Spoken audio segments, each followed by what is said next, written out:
The Missouri Tigers got their first news of the 2025 transfer portal cycle, landing the commitment of Loyola Marymount forward Jevon Porter. He is the brother of Jonte and Michael Porter, two notorious Missouri Tigers that have made their impacts both with Missouri and elsewhere.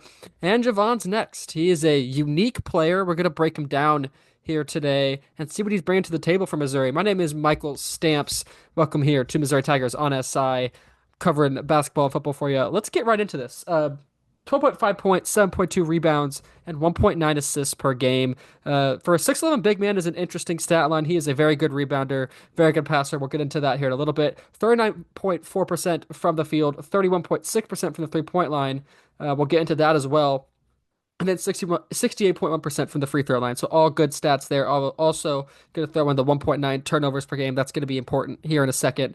Let's going to break this up into the good and the bad. So let's start off with the good. And in my opinion, there's a lot of good compared to things that, needs to be worked on. Number one, he is not a traditional 6'11", 230 pound big man whatsoever. 235 pounds, excuse me. Um, he gets downhill, he puts the ball on the court, and he attacks. Uh, he can drive to the rim, beat a man one on one. It's an interesting skill set. Not the most fast or the most athletic guy, but he certainly can put the ball on the court and attack. That's where most of his scoring really happens, whether it's in transition or in the half court offense. He does a lot of that isolation scoring. And I mentioned the passing as well, 1.9 assists to 1.9 turnovers. So that's a, you know, take that for what it's worth as far as the assist to turnover ratio goes, especially for a big man. But especially in pick and roll situations, he didn't play the true center spot for Loyola Marymount, so was able to do a little bit more be a little more creative with the ball in his hands, and that led to 1.9 assists per game. So something to keep in mind there. Um, this is a good, this is kind of a 50-50 thing. Let you make it for what it's worth, but he is not, like I said, a traditional big man. He's not going to play center for Missouri. So that could be good and that could be bad. When you're getting a 6'11", 235-pound player, you kind of expect him to be able to be, post up and play in the interior. And he can be that back down big man that maybe Missouri is looking for, but this is not a center. He is not grueling strong or super powerful. So that's positive in the sense that he can space the court. He can shoot the three a little bit, which is a big topic of conversation right now on social media.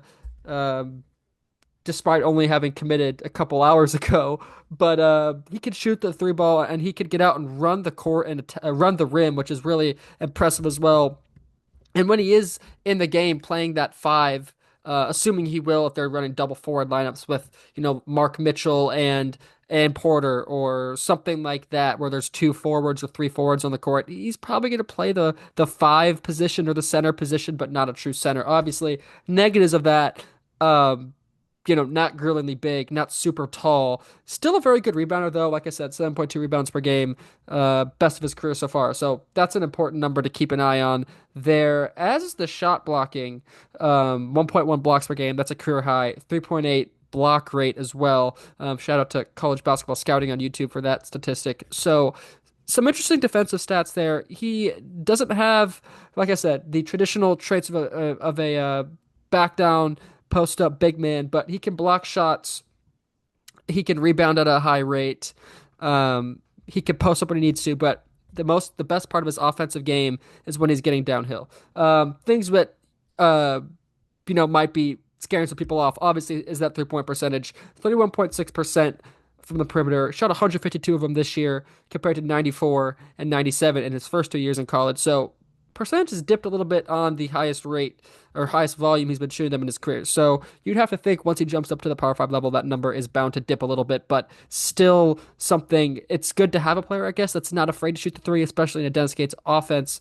But you're going to hope that percentage can stay above 30% or ideally higher. But if it dips below 30, then it becomes a little bit of a liability there. So going to be able to gonna want to keep an eye on that. And the shot selection in general, just from what I've seen minimally so far, when he is attacking, he doesn't like to pass the ball on those, attacks to the rim all that much. So that either ends up in a turnover or a not so great shot. So that shot selection, especially, like I said, at that Power 5 level, is going to have to be better. Last up, the post-up defense, he can block shots, but again, not the strongest guy. So if he's going up against, obviously Johnny Broom is graduating, but let's use him as an example. If he's going up against a guy like Johnny Broom, who is super strong, not going to be a guy he's able to succeed against. So going to have to improve there. All in all, I think the good outweighs the bad, but we obviously will not know until next season when he's on the court. That's all I have today here on Missouri Tigers SI. Thank you for tuning in, and we will see Jevon Porter and the Missouri Tigers back on the court next season. Thanks.